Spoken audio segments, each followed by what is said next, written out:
April 21st. It's about 66 degrees out here, guys, and we're out for a little bit of a later walk today. So we've got the sun starting to set. Shadow's so excited that we came out here because I think he was starting to get worried we weren't coming out at all. Yesterday was a pretty short little video clip that I was able to film because it was just focused on watching and looking and checking out everything with all the rain that we had. So I didn't really film too much yesterday, but as you can see, lots of mud, water going on. A lot of the trails and the paths that we walk on were covered in water, so we'll see what it looks like today.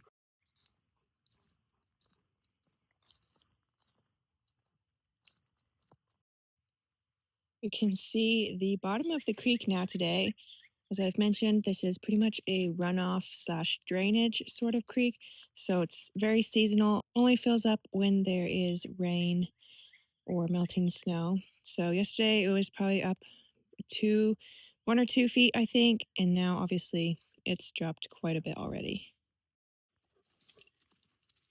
Shadow's going to be an absolute mess by the time we get back inside, but it's worth it when he enjoys it so much.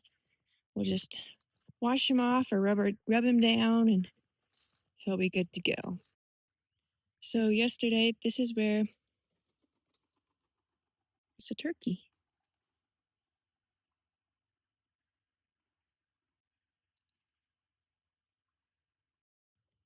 Well, that's pretty cool to see.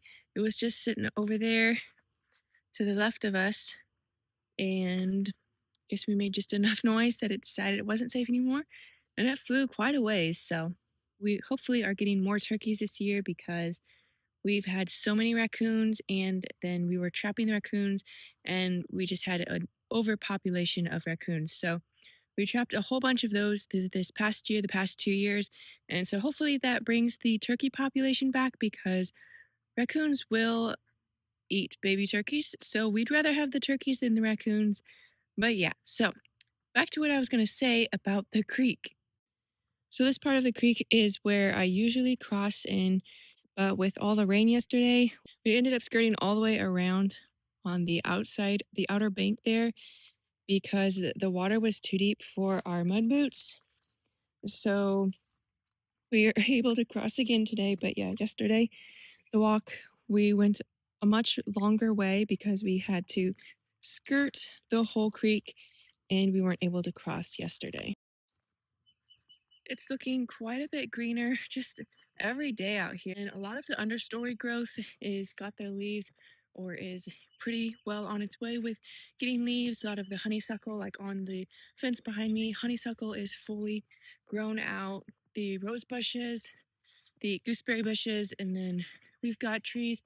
We've got the oak trees coming on with some leaves that are still pretty small yet. But it's interesting to watch how the different trees and the different plants sprout and grow at different rates. Here we have some sort of cherry tree, I believe. We've got some cute little flowers here. See if they smell good. They smell all right. And then this here is a horse chestnut tree. They get those like conkers on them and not edible, but they're a pretty nice looking tree. So that one is one of the first ones that has budded out, and obviously it has some quite large leaves on it already. It's got the blooms, and then compared to this hickory tree here, which has just got its buds, little velvety buds on there. So obviously you can see the difference, just the different kind of trees, how quickly, and some of them bud out, and then some are still very much just opening up from dormancy. I don't even realize sometimes the different degrees of knowledge I have on different things. But sometimes I'm even surprised because I don't think about it until all of a sudden I'm talking about, the names of 5 different trees and then these flowers and those flowers and just naming off the names.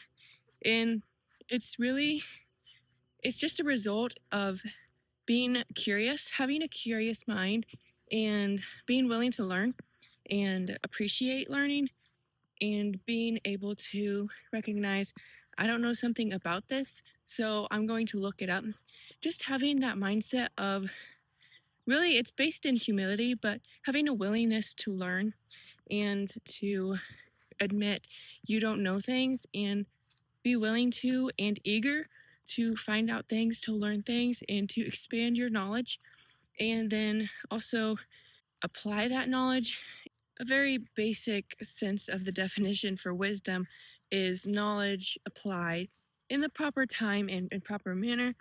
But when you're able to take things that you know as something that you are knowledgeable about, and then you're able to correctly apply that knowledge.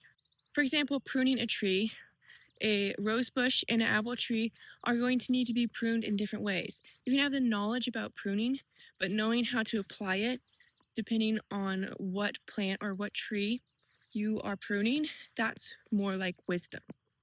Something interesting that I just noticed when thinking here about wisdom and knowledge is that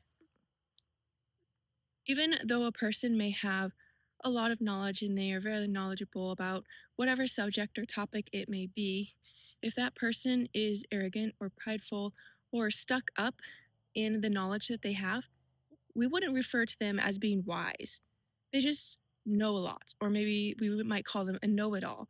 Even though they have an extensive amount of knowledge, we wouldn't say that person is wise because of their character and their attitude about their knowledge. On the flip side, when we think of someone who is wise, we see that they share their knowledge in a kind, gentle, loving, caring manner. They aren't demeaning in their attitude toward others. They are willing to share what they know with others in a way that helps other people to grow and lifts them up so that those people can then have more knowledge and in time also have wisdom. I just noticed here with the May apples, we've been keeping an eye on them, and I saw, you can see it in here, there is a flower blooming.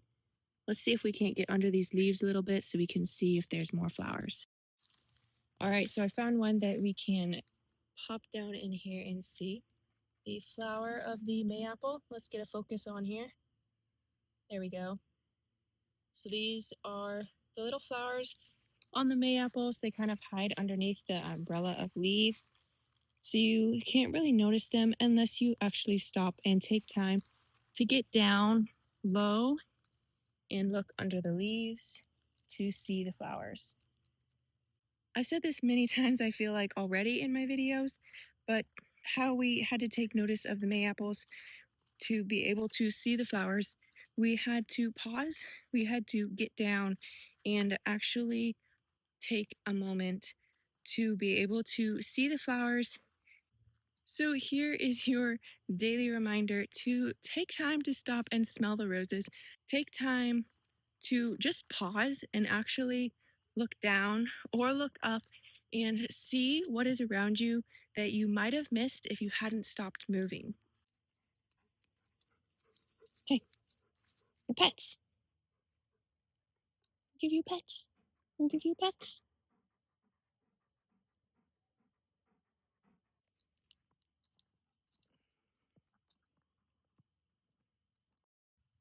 I showed this section of the trail in the vlog from yesterday, and obviously it's still got water here, but I think there was probably 8 or 10 inches of water all on the trail here, so we had to walk through that, and it drains off right through here down into that creek. And ooh, let's pause and appreciate the sunset for a moment.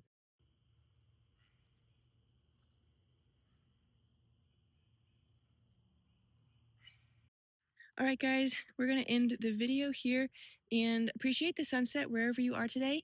And if it's cloudy, here is my sunset for you, and I'll share it with you. So I hope you guys are having a great day. I hope you make it a great day, and I'll see you next time.